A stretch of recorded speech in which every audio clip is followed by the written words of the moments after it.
Bonjour, comment allez-vous? Alright, how's it going? How do? And various other things. Alright, look what I've got here. This is a Wilko's lager kit. I bought this during the Christmas period where Wilko's had a sale on. Now for those who aren't familiar with Wilko's, and I'm sure you all are in the UK, Wilko's is like a sort of DIY chain kind of thing. They do more than DIY stuff. They do stuff for the house like kitchen bits and bobs and stuff like that. But more importantly, they do homebrew things. Now this is a homebrew Wilko's lager. Yeah, and it's not bad, you know. I mean, it's got a finger's head on there, but there are some little added bits in there. I paid £8 for the Wilko lager kit, and it tastes all right, guys. There's some lacing on there. You know, it's turned out not a bad lager. However, I did put some additions in there, but I'll do a review. I won't tell you what it is just yet, but I'm going to have a little homebrew while I have a quick chat with you folks. So look out for that. Now, I haven't had a beer for a week or just over a week, maybe 8 days. I've been piling on the pounds, folks. I've noticed the pounds have been piling on, and I suspect a lot of that is to do with the fact that I am stuck at home at the moment out of work, and looking for work is quite a stressful thing, really. When there's nothing out there for you, it can be quite stressful, and you tend to have a beer or eat chocolate, or basically wallow in your own self-pity, and I must stop doing that. So I'm going to try and cut down a little bit, but obviously the weather is changing and we're going to be reaching the summer soon. The summer months. Not that far away, folks, you'll be surprised. So all the brews I do now are going to be ready, great, by around about sort of June time, I reckon. So what I've got on the go, or what I'm going to be doing, I've got a couple of ciders on the go with some Y yeast smack packs. What I did was I cultivated my own yeast with that, so I just smacked the Y yeast cider pack up, and I grew it up on the stir plate, and I got about maybe 6 or 7 separate mini starters out of that. I've done 2 batches so far with that yeast. It's come out okay, it's not quite as nice as the WLP 775 yeast, the White Labs, but it tastes alright. But it's early days. I've only just bottled 1 batch. I've still got another batch going, but the yeast went off like a rocket. I mean, I couldn't have been more happy with it. It's just mental.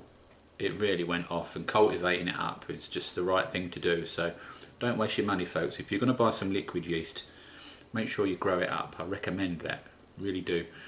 So this week's Homebrew Wednesday, bollocks, folks, sorry about that. I'm not sorry, actually. I needed to burp, so I did. We're going to be doing another lager. Now this is going to be a Cooper's lager kit. It's going to be the Canadian Blonde. I have not had the Canadian Blonde before, misses. So we're going to be doing that, but we're going to be doing something a little bit special with it. We're going to be chucking in some frozen mixed berries in day 2. So we're going to leave it to ferment overnight when most of the fermentation starts to kick off and it gets, really wee frothy. And then on day 2, we're going to be putting some mixed fruit into a muslin bag. We're going to be chucking that in. Now, of course, the muslin bag is going to be sanitised.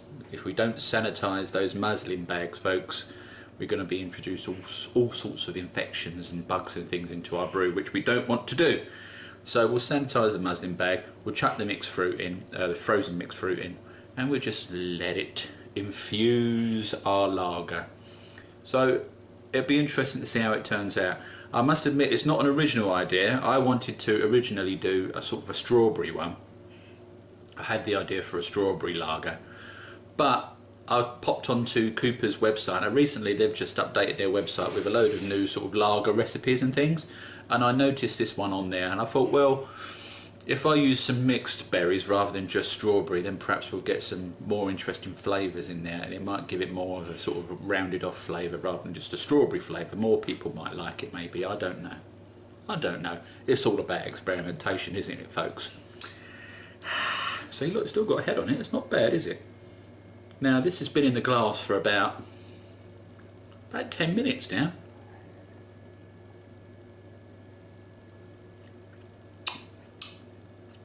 It's not a bad lager, folks. I'm sure it's not a bad lager because of the additions I've thrown in there. I think it would probably be quite thin if we just stuck to the kit, but we didn't do that this time round. We put some additions in there. I will do a review, but I'm quite pleased with that. Got to have a homebrew while you're doing a homebrew Wednesday, haven't you? So that's what's coming up in this week's Homebrew Wednesday, folks. We're going to be doing a mixed berry fruit lager type thing. Hopefully it will turn out all right. What I was going to do is I was going to not release this video until the lager is ready and we do a taste test in the same video, but I couldn't really think of anything else to throw into this week's Homebrew Wednesday, so I've decided to release it anyway, and then sometime in the future we'll come back and we'll do a review on the mixed berry lager. This is just a sort of how-to really, just to chuck it all in a bucket and see how it goes. The usual bog standard routines, folks. But for those out there that perhaps have never tried doing their own homebrew before or wanted to do a lager with a little bit of a twist, then this is the video for you, folks. So I hope you enjoy it. In the meantime, let's get on with it. Hey guys, so what we're going to be doing today then is a Cooper's Canadian Blonde with a little bit of a twist. I've not done Cooper's Canadian Blonde before. I've heard it's quite a nice brew, but as usual, you know me, I'm not going to keep it simple, am I? I'm going to do some additions, and the additions are maltodextrin. Yes, maltodextrin, 250 to 300 grams of maltodextrin, 750 grams of sugar. I haven't got any brewing sugar lying around, sadly, so I'm going to be using caster sugar. That will work just as well. Obviously, we've got a little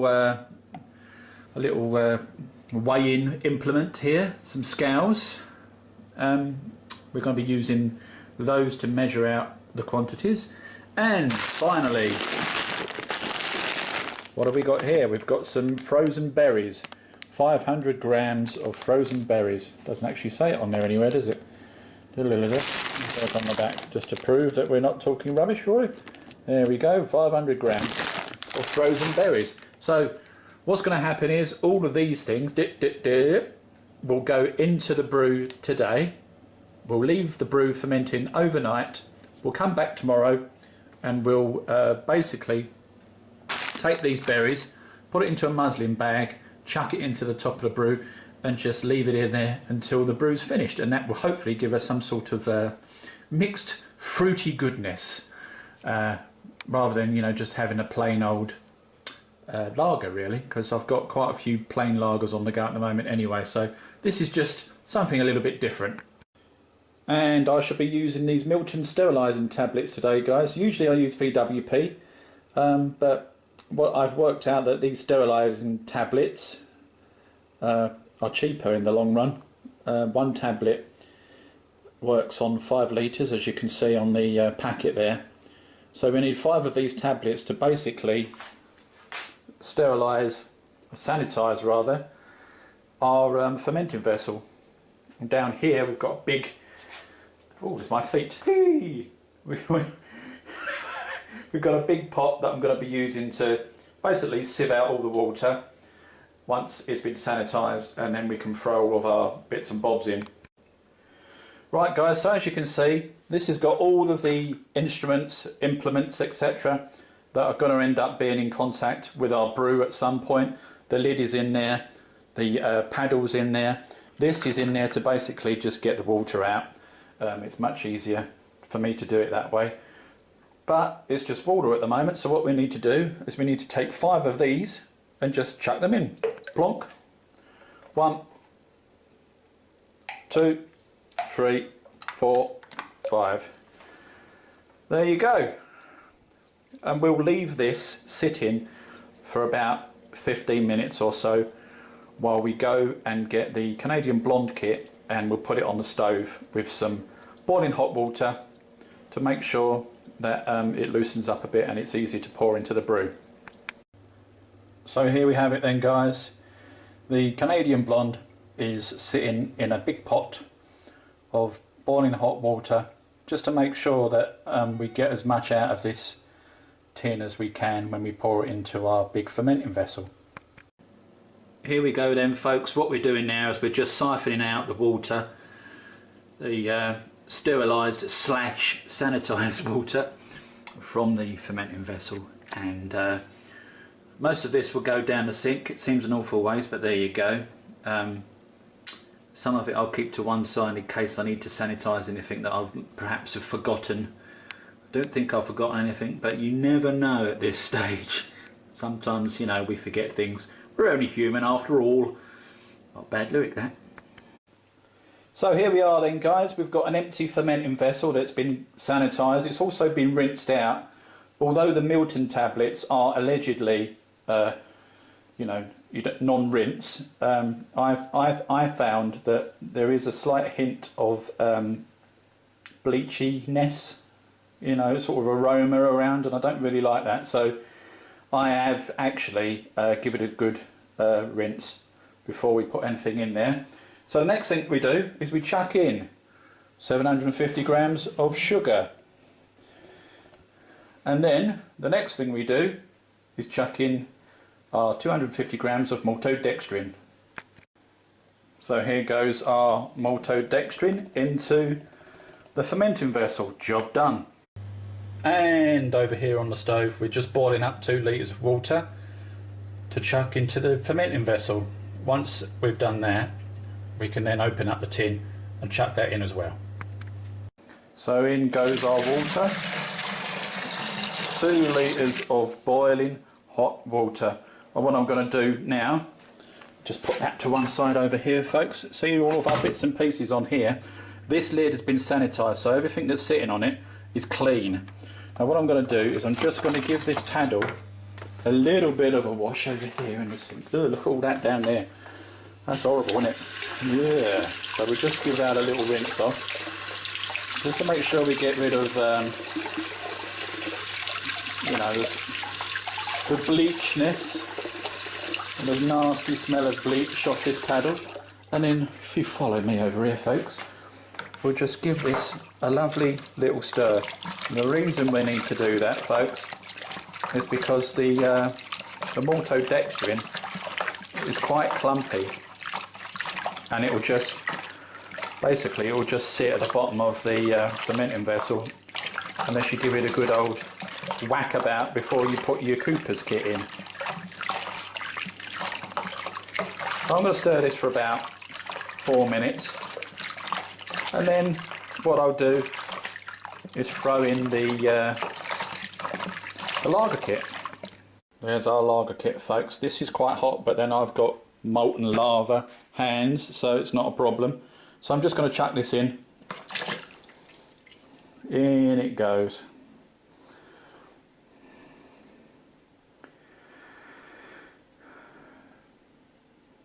It's quite runny, this, but what I'm going to have to do, as we always do with these tins, folks, as you know, I'll put the kettle on in a minute and I'll run a kettle's worth of water through the kit just to make sure I get all the dregs out, because we don't want to waste any of this goodness.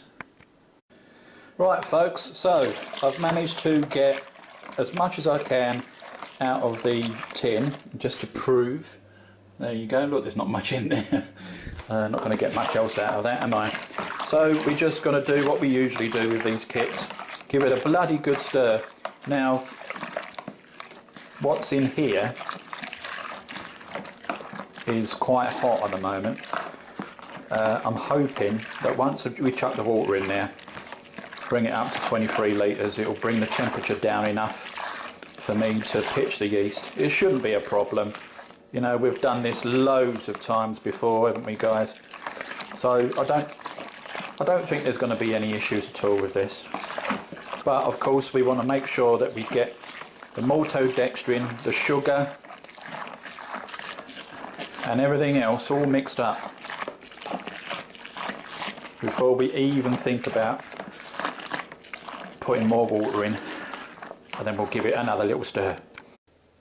Right guys, so the water's in there up to 23 litres, and down here on the temperature, I don't know if you can see that, but it's looking like it's around 22 degrees, which is great, and that's the ideal that's the ideal pitching temperature. I can assure you I've not had a drink yet, although I do need one for this beer. But my god, look at the froth. That's because I've just chucked a load of water in there. That will calm down soon. This time around I used water from the tap. I've done kits both with tap water and also water from the supermarket, and to be perfectly honest with you, I think the water where I live in Essex is fine, you know. I've not really noticed any noticeable difference, discernible difference between, you know, supermarket water and tap water, to be honest. Tap water's fine. But you know, you might live in a hard water area, so do what you need to do, guys. I think you can get 5 litres of water for just over £1 in most supermarkets now, so it's not too bad. So the last thing for us to do, folks, is to pitch the yeast. We can just chuck that on the top there.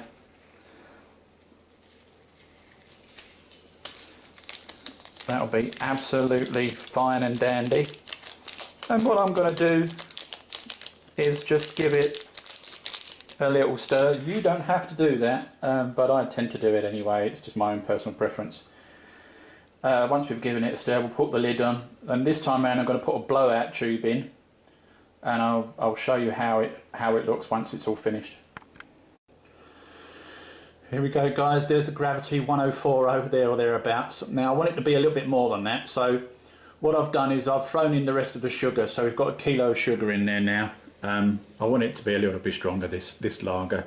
Obviously, once I put the fruit in, it will go up a bit again, because the yeast is going to eat up all that sugar in the fruit. So it's going to be difficult to decipher the actual strength of this lager in the end, but you know, we're going for flavour and we're doing something a little bit different, so I don't mind so much. As you can see, the temperature there is between 20, 22, at 21. Ideal pitching temperature for the yeast. As you can see here, what's in there, Roy, you ask? Well, it looks like water, and it is. It's sanitised water.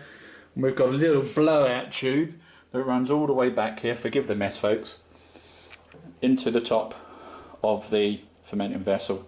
Now the reason I do that is because whenever I do brews in my kitchen, it gets a little bit warm out here, and sometimes the you know, your normal bog standard airlocks are not enough, they just blow. But putting a little blow off tube here seems to do the trick, and it stops it from going completely mental. Hey guys, right, what we've got here is a bowl in the kitchen sink with about 4 to 5 litres of water in there. That's also got a sanitising tablet in there to sanitise the water, and the reason it's going to sanitise the water is because I'm going to put this in. Now this, as you can see, is just basically a bit of cloth, and it's like a muslin bag, and what I'm going to do is I'm going to put that into the water to sanitise it. You might think that's a bit weird, Roy, why are you doing that? Well, that is going to go in our brew. There's some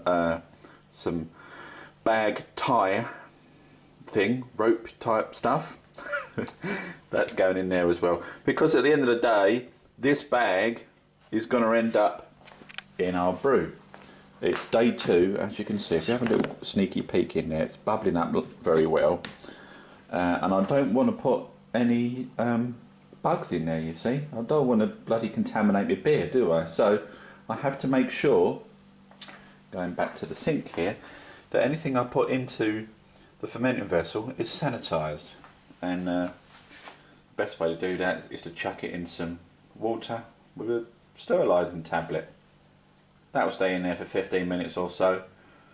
We'll get the frozen fruit out of the freezer, we'll chuck it in there and chuck it into our fermenting vessel.